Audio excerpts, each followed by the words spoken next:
The hut is spacious, with 2 separate sleeping areas closed off by doors, plus a large living area with benches and tables and a long metal cooking shelf. No wonder nobos or northbound hikers sung its praises when I passed them, calling this place the Hamilton Hilton hut. We still can't quite keep the sandflies out, but most of us are pretty tired from the last days. Me too, even after taking a 0 day. But not too tired to wander up again to Mirror Tarn for a view down on the Harper River, its braids rushing along a wide rocky bed below beach-covered mountains eroding in massive rock piles. No one's interested in joining me up there, all wanting to just lounge around the hut. The place is full with Kiwi, Dutch, English, and German, and this American. They all mentioned an odd note that was left asking for someone to call for emergency help. But the hut was empty when they arrived, so no one knows what it means. I'm sitting on the porch now, eating dinner, when a woman walks out of the woods, and I smile, saying, "Welcome." She doesn't smile back. And that's when I see her legs shredded and abraded, one knee twice the size of the other, in an angry purplish black. Oh my God, what happened? She's French and speaks very little English. She's the source of the note, a tramper all alone, injured and needing help. But why leave a note? And why leave it all? It's clear she's not going to be able to walk out of here, so someone sets off an SOS, and all we can do now is wait for rescue. Marjolaine and I make her comfortable on a mattress from one of the bunks, and I proceed to wash her legs from dirt and scratches, killing hundreds of sandflies in the process. With my tiny bit of French, I find out she went away from the hut looking for cell service. Uh-oh, that's mistake number 1. You should always stay put and wait for help, especially if there's a cozy and safe hut where other hikers are going to come. She also brought no first aid with her, had no tent and only a little bit of food and water, yet stayed out in the forest last night. Oh, nuts. Second mistake. Also 3rd, 4th, and 5th. You should take extra food and water. You should take a shelter and some rudimentary first aid when out in the wilderness. And then she adds, no one knows she's here. Okay, that's about the 6th mistake? Well, there's no sense in making her feel worse. We wash her legs, we get her comfortable, and we hear a helicopter on its way.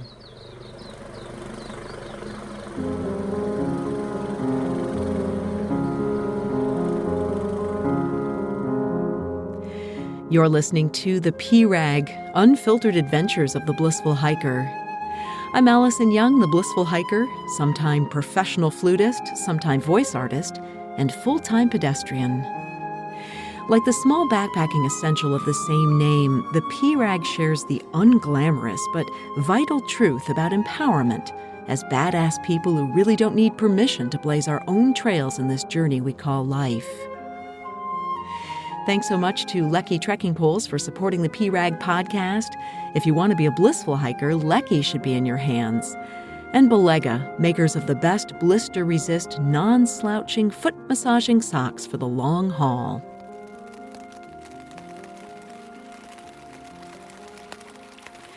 I gotta say that I've been incredibly lucky on this trail, the Te Araroa. Blessed, gifted, charmed, whatever word you want to use. I feel some power providing for my needs as I navigate the rough and varied terrain that pushes me to my physical limit, as well as manage the psychological challenges of taking on something this huge. I rolled my ankle in the first few weeks of the hike, but somehow managed to work my way past it, and I'm walking just fine, and it's about day 90 now. I haven't fallen, I haven't slipped or hurt myself, just really pushed hard. Tomasz and Alessio entered this drama right on cue and were true to their word, sticking close by when things got tricky. We made it up to Goat Pass right before the rain came and left us in a whiteout. And it's only a short day to Arthur's Pass with some river crossings, so we'll see how we do getting out of here. Arthur's Pass, or Harter's Pass as Alessio calls it, is about 1/3 the way down New Zealand's South Island and west of Christchurch, in the heart of the Southern Alps. We had a fabulous day yesterday walking up the Deception River to get to this alpine hut. But now it's right back down in rain gear that trail a rock-filled stream with several chicken-wired boardwalks placed over wet areas. It's certainly easy at first, cruisy actually, until the first river crossing. The anticipation turns out to be greater than the reality. Yes, I step on stones with gallons and gallons of water pouring over fast and furious. But I have the gist of how to step in, balance on the big rocks, and just move through. What does challenge me, though, are the downhill portions over slippery roots and slanting rocks that dive down like a roller coaster. I touch these roots like well-greased handles and slowly lower myself. Then I shoot right back uphill, trying to make up for my careful stepping, as Alex follows, politely allowing me to go first. The familiar feeling of being a burden returns, and I dwell on what Alex says, something to the effect of, guiding a middle-aged lady was not what I signed up for. But then I tell myself something a very wise person once told me. What people say about you is none of your business. It's a funny axiom that at first seems to mean mind your own affairs. But after some contemplation, I realize it's more about not trying to control people. Just be who you are, act with integrity, and let them develop whatever impression they choose. And furthermore, Alex doesn't have to walk with me if he doesn't want to.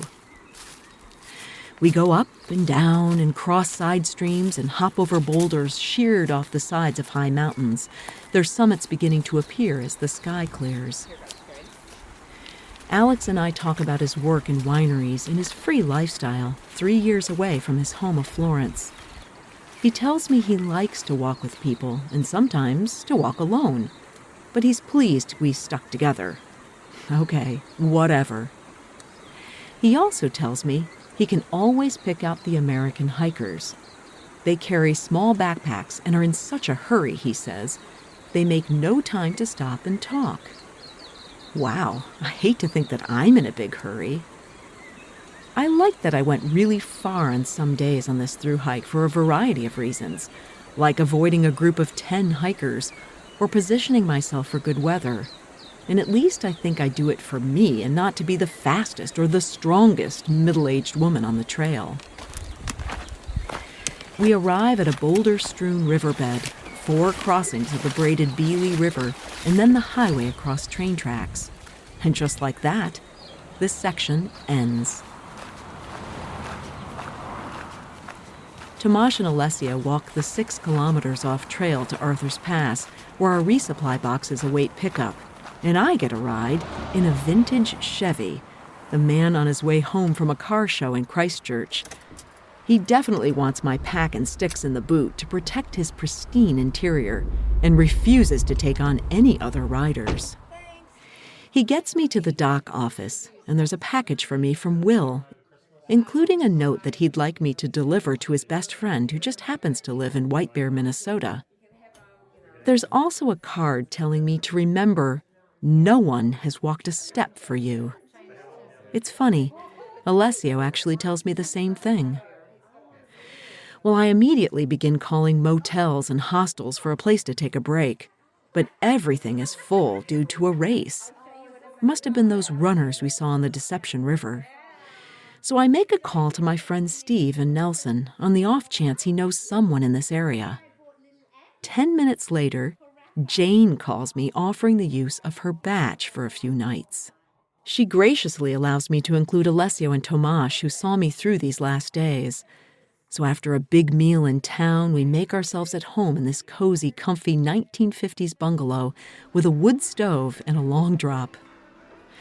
Music is playing, and we cook up dinner of 8 packages of noodles and then wash them down with strong Czech liquor that Tom has squirreled away in his resupply. Na zdraví. Na zdraví. Tomorrow, the weatherman promises rain all day, and I'm going to sleep through it on a well-earned 0 day. You're listening to The P-Rag, Unfiltered Adventures of the Blissful Hiker. Through sharing my stories of walking long-distance trails as a solo, middle-aged female hiker, I hope I can empower you to learn to hike your own hike, too. You can subscribe to The P-Rag wherever you get your podcasts. And if you're listening on Apple, please rate it and review it. That really helps other people discover the podcast. I spend most of my zero cuddled in bed reading while the rain hits the windows sideways. Tomasz leaves in the morning and walks right into the rain, and I'm pretty certain I'll never see him again. Alessio and I close up the batch the following morning, pack up and head to the road by 7 a.m. to hitch rides, me back to where I left off 2 days ago since Arthur's Pass is not on the trail, and Alex to Christchurch, where he needs to return to work.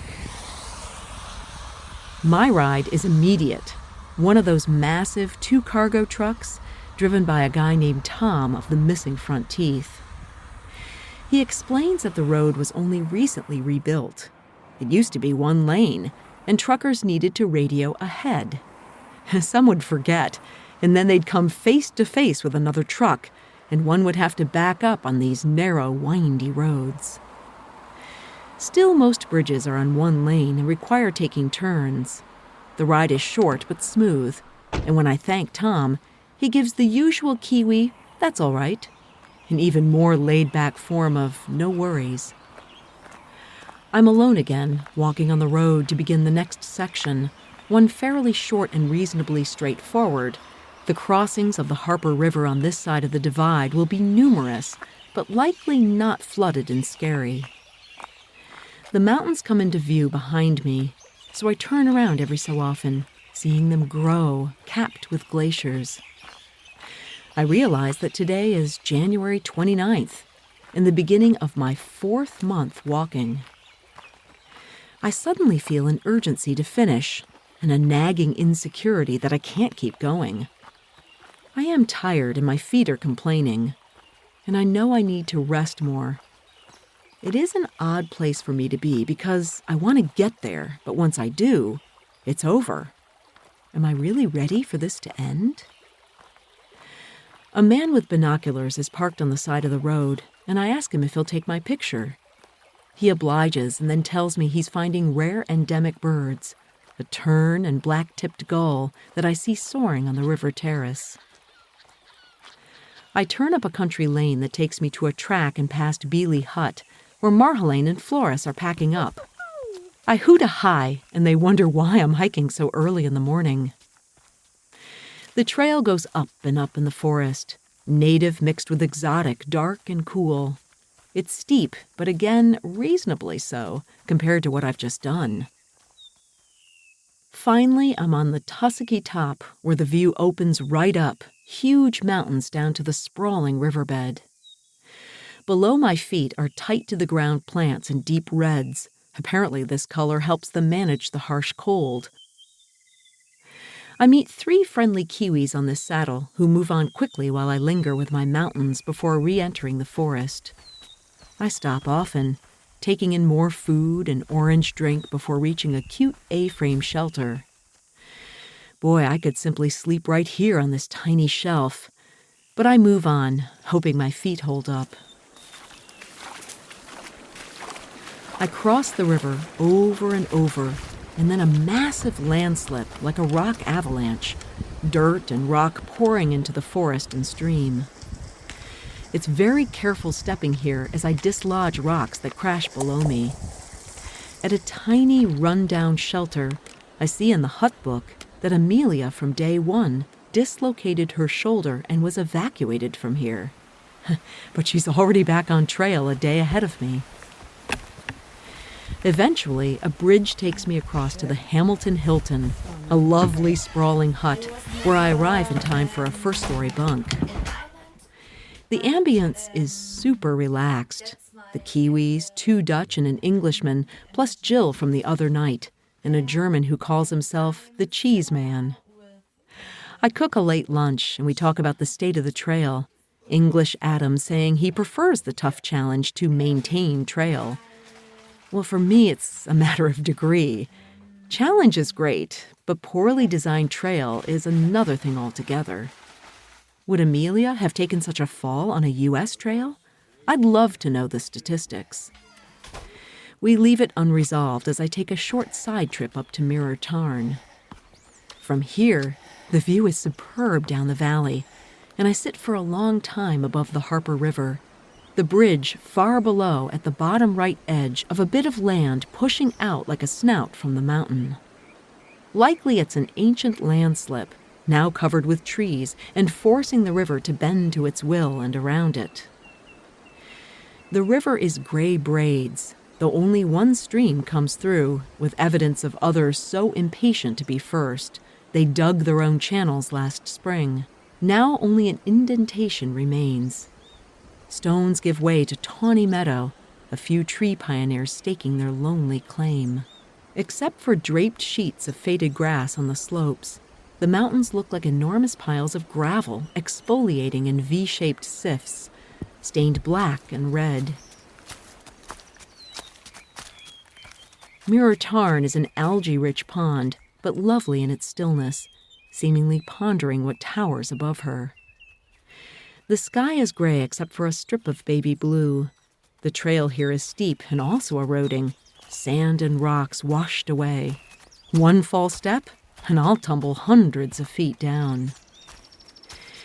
Which is pretty much what happened to the poor Frenchwoman. Badly shaken and crying, she doesn't have a head or spine injury, and nothing appears broken. Her name is Lorraine, and she thanks me over and over for taking care of her.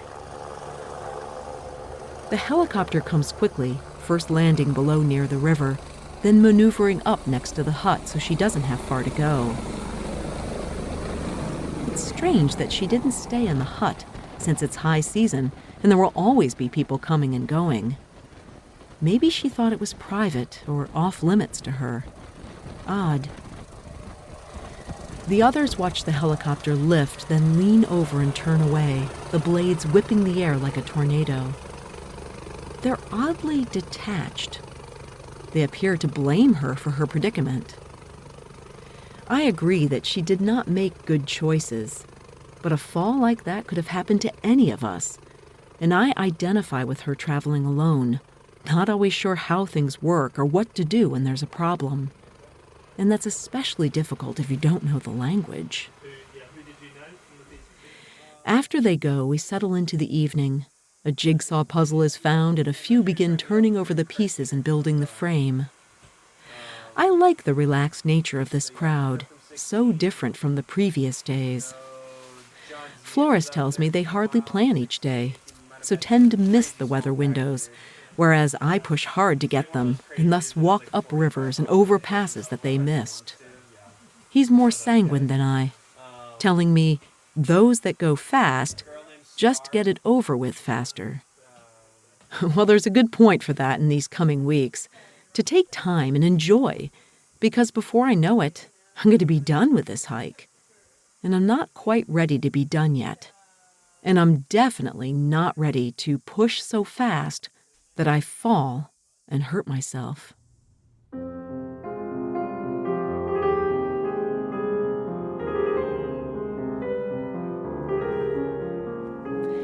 Thanks to Lucky Trekking Poles and Belega Socks for supporting the P-Rag podcast. You can subscribe, rate, and review the P-Rag at Apple Podcasts, and you can find out more about my long walks on the Araroa as well as the PCT and other trails all around the world. It's up at my website, theprag.com.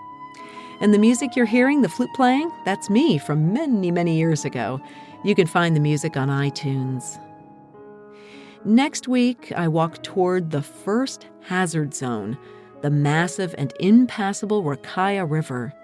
But then I meet trail angels, who become friends for life. Until then, my friends, kia kaha, and happy trails.